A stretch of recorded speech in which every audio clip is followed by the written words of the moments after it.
Ma'am, I'm sorry, I'm not going to be doing that. But as I said, what it calls for is that you have a conversation with your provider and encouraged to have a conversation with your family about things like living will, do not resuscitate, things like that. Now look, it happens to be true that a lot of expense is end of life care. But some of that expense is associated with the fact that the family is in a guilt trap because they don't know, they want to do everything they can to save dad or mom. It's just saying that before you get there, you begin to have a conversation about these things. I'm 45 years old. I have written out what my final wishes are regarding if I'm in a state where I can't make my own health care decision. That's all the bill says. It does not encourage euthanasia. Okay. And I just want to make sure that people know that. Read it. I will read it. Okay. The term advanced care planning consultation means consultation between an individual and a practitioner described in paragraph 2 regarding advanced care planning. The individual involved has not had such consultation within the last 5 years. Such consultation shall include the following: an explanation by the practitioner of advanced care planning, including key questions and considerations, suggested people to talk to, like family. An explanation by the practitioner of advanced directives, including living wills, durable power of attorney, and their uses. An explanation by the practitioner of the role and responsibilities of a healthcare proxy.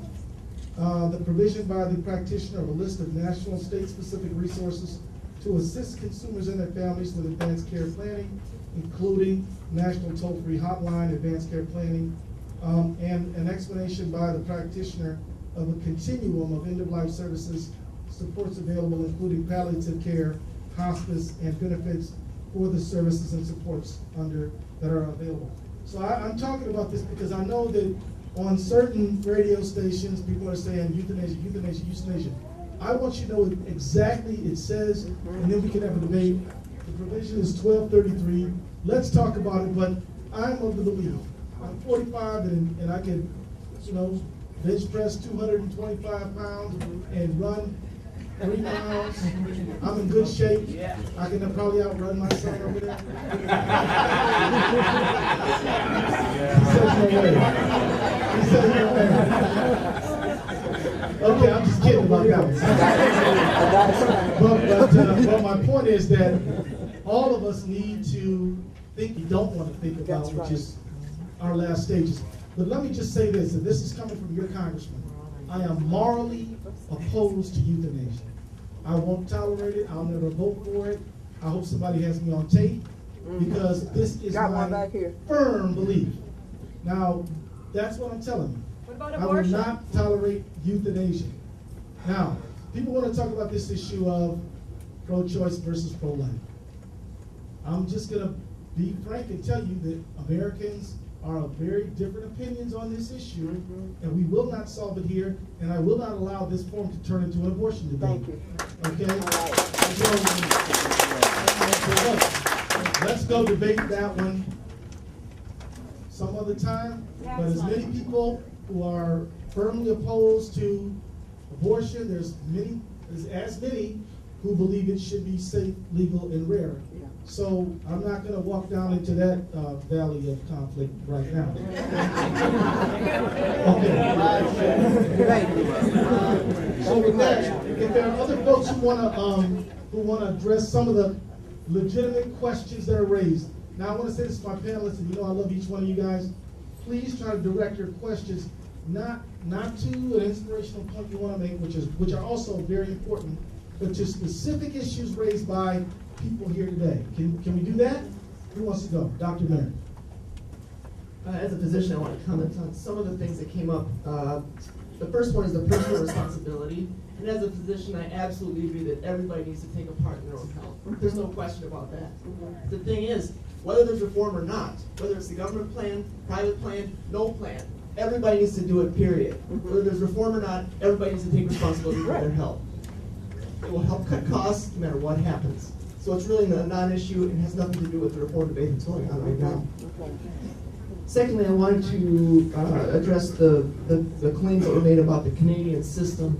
And I can't speak about someone's particular experience there. Perhaps the gentleman who spoke, his family did have a very negative experience. I can't, vouch for that. But I'm going to use some of the same numbers that I use in my speech. Life expectancy in Canada, 81.23 years. Overall, the U.S., 78.1. That's 3 years difference. Infant mortality rate in Canada, 5.04. Infant mortality rate in the United States, 6.26. Make of these numbers what you will.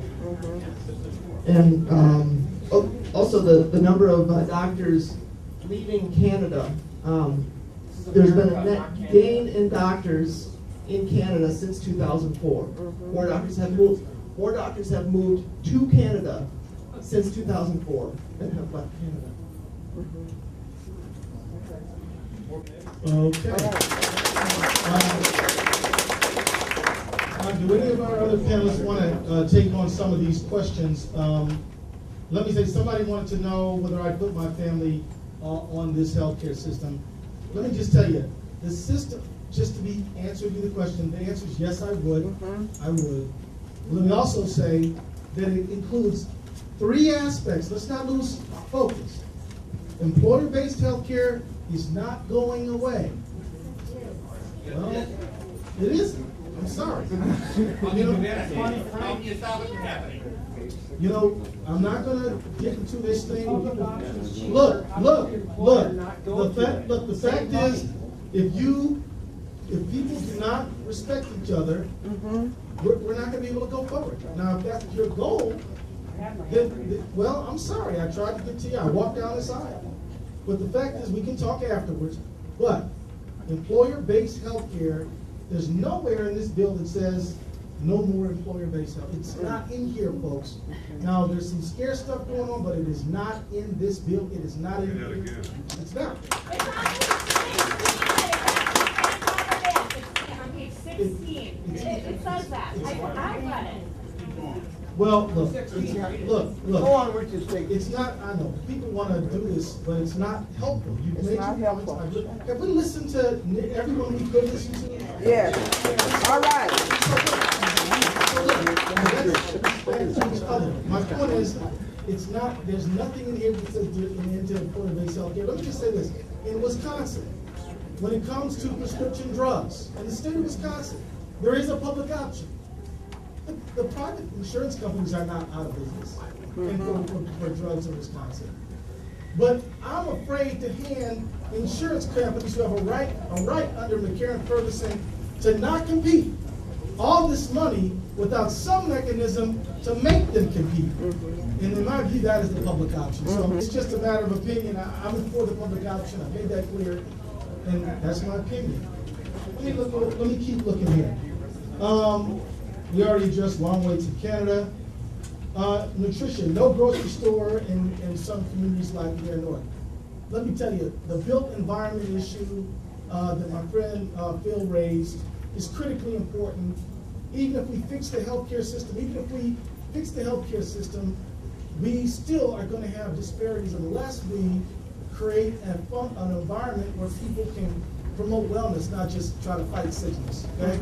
That means we've got to, I believe, create an environment where there's good nutrition options, good exercise options. These things have got to be, and we've got to improve our environment so people can breathe cleaner air, drink cleaner water, and eat food free of pesticides.